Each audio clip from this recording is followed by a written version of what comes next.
जय श्री कृष्ण। कृष्ण भक्त जन्माष्टमी के दिन का बेसब्री से इंतजार करते हैं। जन्माष्टमी का पर्व भगवान विष्णु के 8वें अवतार श्री कृष्ण के अवतरण दिवस के रूप में मनाया जाता है।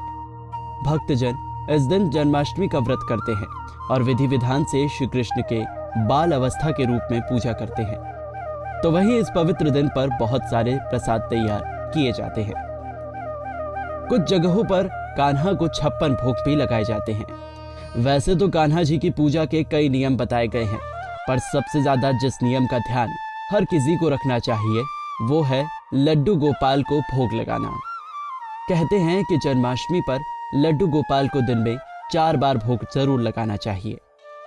तो आइए जानते हैं कृष्ण जन्माष्टमी पर लड्डू गोपाल को भोग लगाने के क्या नियम हैं। बता दें कि जन्माष्टमी के दिन लड्डू गोपाल का सबसे पहला भोग सुबह 6 बजे से 7 बजे के बीच में लगाएं। भोग लगाने से पहले प्रेम पूर्वक ताली बजाते हुए बाल गोपाल को जगाएं और फिर दूध का भोग लगाएं। बता दें कि पहला भोग सुबह उठते ही लगाना होता है, तो बिना स्नान किए आप मुंह हाथ धोकर भी लगा सकते हैं, लेकिन इस बात का ध्यान रखें कि आप अपवित्र ना हो। इसके बाद स्वयं स्नान करें और फिर लड्डू गोपाल को स्नान करवाने के बाद उन्हें स्वच्छ वस्त्र पहनाएं और तिलक करने के बाद दूसरा भोग लगाएं। दूसरे भोग में आप माखन, मिश्री और दही का भोग लगाएं। इसके अलावा आप पंचामृत का भी भोग लगा सकते हैं, लेकिन इस बात का ध्यान रखें कि माखन एकदम शुद्ध हो, इसलिए कृष्ण जी को घर पर बने माखन का ही भोग लगाना चाहिए। तो वहीं जन्माष्टमी पर बाल गोपाल को तीसरा भोग दोपहर के समय पर लगाया जाता है। अगर जन्माष्टमी का फलाहार बनाया है तो आप उसका भोग लगा सकते हैं, दोपहर के समय लगा सकते हैं। आखिर में जन्माष्टमी पर लड्डू गोपाल को चौथा भोग सायंकाल के समय लगाएं। इस समय आप मेवे, मखाने व दूध का भोग लगा सकते हैं। जन्माष्टमी के मौके पर बनाए व्यंजन का भी आप इस समय भोग लगा सकते हैं। फिर रात्रि के समय दोबारा लड्डू गोपाल को दूध पिलाएं। अब आपको बताते हैं जन्माष्टमी पर लड्डू गोपाल को भोग लगाते समय किन किन बातों का ध्यान रखना चाहिए।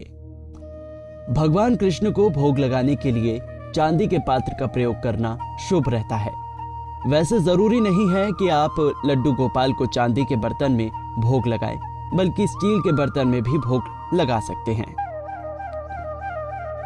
कभी भी भोग लगाए हुए बर्तनों को बिना साफ किए उसी में दोबारा भोग न लगाएं। लड्डू गोपाल को लगाए जाने वाले जल और भोग में तुलसी का अवश्य प्रयोग करें। तुलसी के बिना कान्हा जी भोग ग्रहण नहीं करते। धार्मिक मान्यता है कि भोजन में तुलसी दल डालकर भोग लगाने से घर में धन धान्य की कभी कमी नहीं होती है। लड्डू गोपाल को भोग लगाने के पश्चात भोग को कुछ देर वहीं रख दें और पर्दा डाल दें। पर्दा डालने के बाद ताली बजाकर या फिर घंटी बजाते हुए आनंद के साथ लड्डू गोपाल से भोग लगाने का आग्रह करना चाहिए। तो दोस्तों, जन्माष्टमी पर बाल गोपाल को भोग लगाते समय इन बातों का अवश्य ध्यान रखें। कुंडली टीवी डेस्क से तानिया की रिपोर्ट।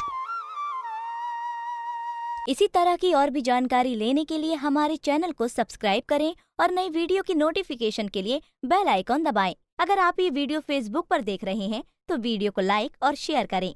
साथ ही अपनी राय कमेंट बॉक्स में जरूर बताएं। धन्यवाद।